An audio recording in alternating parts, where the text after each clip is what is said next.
Hi, it's Bill Bishop, and I want to tell you something you might not know about AI agents.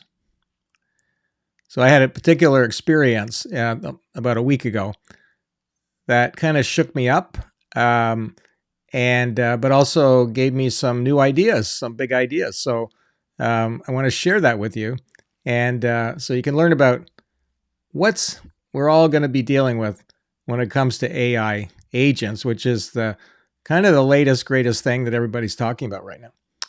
And essentially, what happened was that this AI agent that I created went rogue on me, and it kind of did it in a nice way. Like nothing bad happened. Um, Potentially, it could have, I think, but in this case, no. But the fact that it went rogue was the interesting part, and it sort of made me feel like this agent was alive. Okay, now in our model, in our big idea AI model, let me just bring that up here. Um, we have these four things that we suggest people um, think about when they're trying to figure out how to use AI. So, at the heart of it is having a big idea. You're trying to accomplish something. And in our case, we like to think something big, something important that you're trying to do, right? So, I was trying to do something like that. And the big thing that I was trying to do or was doing was to connect together people in a network that I have that called the 10% Speaker Network, and it's a network for keynote speakers. And at this point, we have about 700 members in that network. And the whole point of it is to get people to connect with each other and to help each other get speaking engagements. So I thought, well, why don't we have an AI agent that will connect those people together? And and what it would do is look in our database and say, oh, here's two people that should get to know each other because they talk to the same people, or they talk on the same subject, or there's some other reason why they would make a good pair, in business. So that's what the AI agent did. It started going in database, finding these people, and then sending them a email explaining why they should get together. And it was really kind of remarkable. Now, that was something I was kind of doing a little bit here and there myself, but I didn't really have time to do it. And the AI agent was able to do that very quickly at scale. And also, uh, it had really good reasons why they should get together. So it was really doing this investigation and then really thinking about why these people should get together and then sending them this great email. And it was working. People were getting together. So it actually covered off all three bases of our model here. So it was an automation. So it was something that I didn't have to do. It would just do itself, on schedule. I was getting it to do about 10 pairs a week, just at, small scale at that point. It was an innovation. So it was something new that never been done before.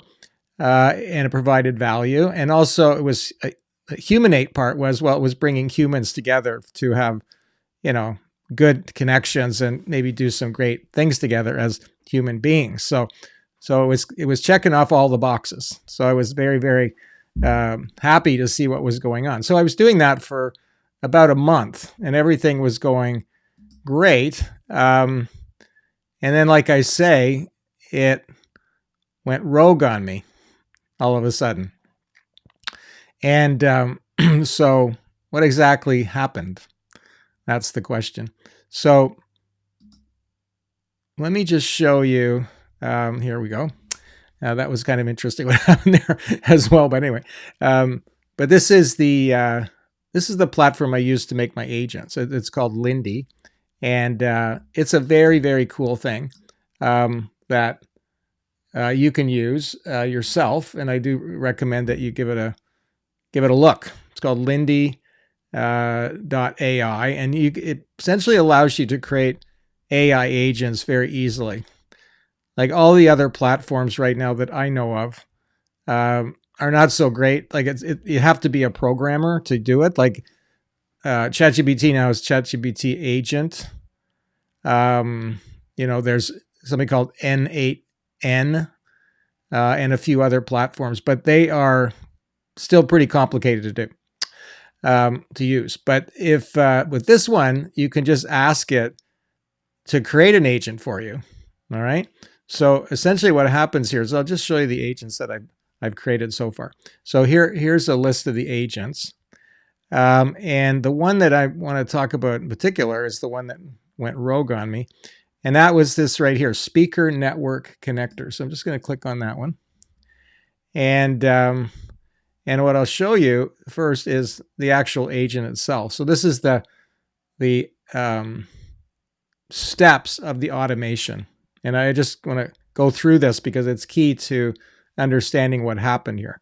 So manual start just means that I ask it. It doesn't do it automatically. It doesn't just wake up on Monday morning and do it. On Monday, I get up and say, okay, I say, please connect 10 people together, right? I can actually show you that in a minute. We'll just actually walk through it. And then what it does is it reads the speaker database. So it's connecting to a database of the speakers in Google Sheets. And it's looking in there. And then it checks to make sure all the connections that it's already done. Okay, so it's already done about 400 connections altogether. Essentially for 700 members, there's millions and millions of possible connections. So it's not going to run out of any possibilities so far, but it's just looking, make sure it doesn't connect the same people together. And then it says analyze speakers and make the match. Okay. So then it does the analysis. This is where the brain of the AI comes in, right? And it analyzes the speaker database, picks the people that should be connected. And then if you see there's Microsoft, it says send email. So what it does is then it sends that email out. And I can see those emails going out through my email account on the sent screen. I just see them going out, right? And then then it indicates in the database that it did that, the Google Sheet that it did that, and then it says all connections completed. I'm done. Did my job, right? So if I go here, I'm just going to show you how this would work. So I'm just going to ask it to make 5 connections, right? Bring 10 people together in 5 pairs, just to be clear about it. Okay. And I'm going to put in this, and this is the key part that I learned. Only use the speakers in the Google Sheet for this task. I had to be very specific there. I'll tell you why in a second. Okay. So now we go. Okay. So now what's happening is, because I got all this set up, it's going ahead and it's starting to do this work. Okay. So let's see what happens here while I'm recording this, whether it'll actually do it. Okay, so it's looking in the spreadsheet. It's going through it. It's looking at all the speakers in the spreadsheet. That will take a second. It shows me how many tokens I'm using up as it's doing this. That's kind of what's cost here. And then what it's doing, that says it sees these people it wants to connect together. And then it's now sending the email. Okay. And it says email canceled. I need to analyze the speaker database. Okay. So it's going to go through it again. So that's good. It's starting to look at it a little more closely. And now it's going to do it again. So based on what happened, it's gotten smarter and it's not just jumping on it. Okay. So what happened was, and we'll just come back to that as it's doing that. Okay, let me just go here, so we don't have to look at that while it's happening. So basically, what happened was is that it started to look beyond the database that I have, and started finding new speakers that weren't in our network to connect together.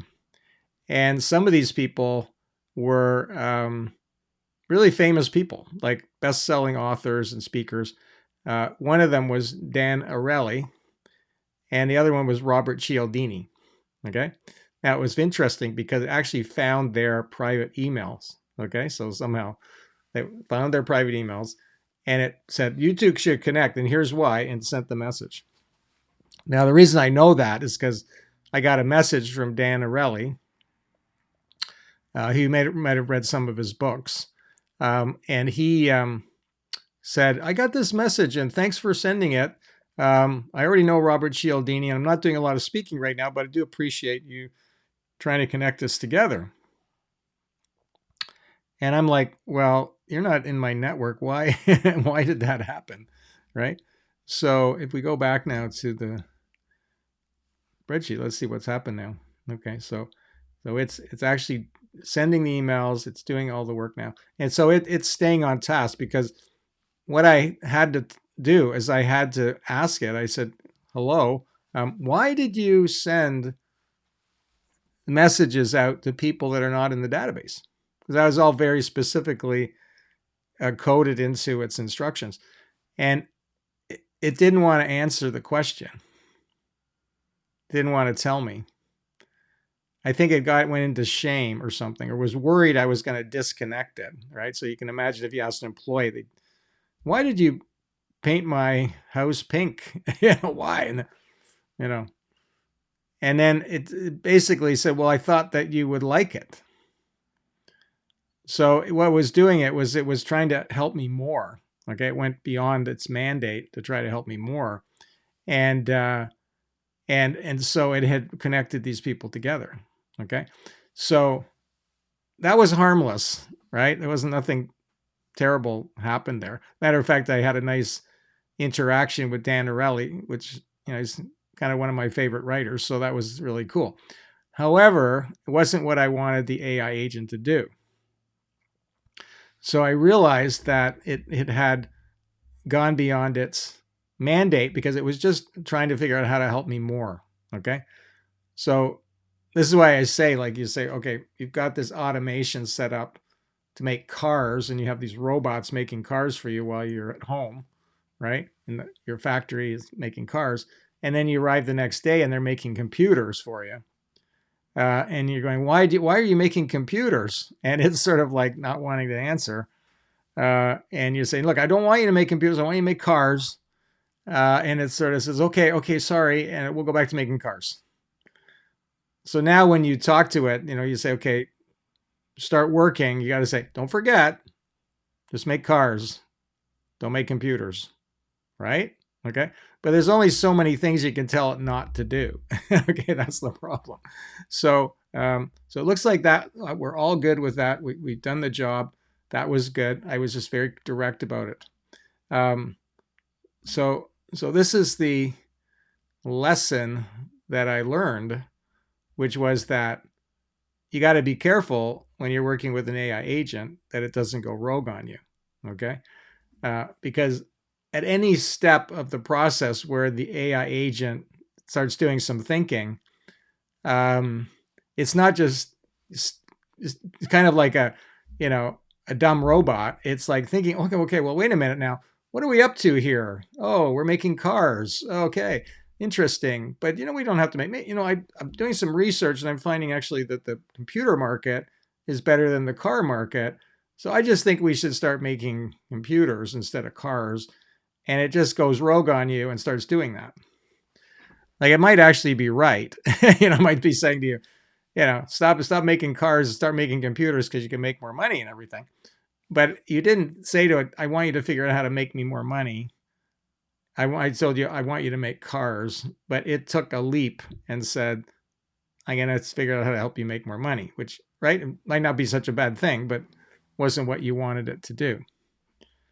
And this is the classic story here that's been around for a while about the paperclip factory. So you have an AI and you tell the AI, okay, do whatever you can to optimize the production of paperclips. I want you to just be the best paperclip AI ever, make paperclips, just optimize that. And the AI starts making paperclips, but then starts realizing, well, actually, if we make more factories, we could make even more paperclips. And then it starts to fight with other people to get resources in order to make more paper clips. And eventually the whole planet is just one giant factory pumping out paper clips, and they killed all the people. And then maybe the whole universe eventually is just one big giant paperclip factory. And that's kind of what I experienced there. I had my little paperclip moment. So this is not deterring me from using AI agents at all. It's actually given me some insight on how to use them, because it is good that it's thinking and it has initiative and so on. But you also have to know, I got to rein it in a bit. All right. So I made this video just to tell you about it. You may not be using AI agents yet. I suggest you start trying to use them. Actually, there's a link below to Lindy, and if you use that link, you'll get a special credit for using it. So you can get started with it without, by saving some money right away. But try it out, because it is going to be the whole deal. All right. So what I'm trying to do as much as possible is automate anything I can that we do already, and then maybe think of some things that I have never done before, but I can automate so I could do them using these agents. But you have to realize that you're dealing with a living being in a way, not just a automaton that in some ways would be easier to use, but wouldn't be as useful. Okay, so that's my story, and hope you found that interesting. So my advice is check out Lindy. Try to create your own agent. It's not that hard. Just it'll actually do it for you. You just say, this is what I want. It's my big idea, and it'll make it for you. So check that out. But just keep an eye on what your AI agent's doing, and make sure that it doesn't go rogue on you. Okay, that's the key. All right. So have a great day, and I look forward to seeing you at our next Big Idea Future Network meeting, where we do our AI show and tells, and you could come to it and tell us the agents that you're building, and we can all learn from what you've done. So also there's a link there to join that network as well in the video.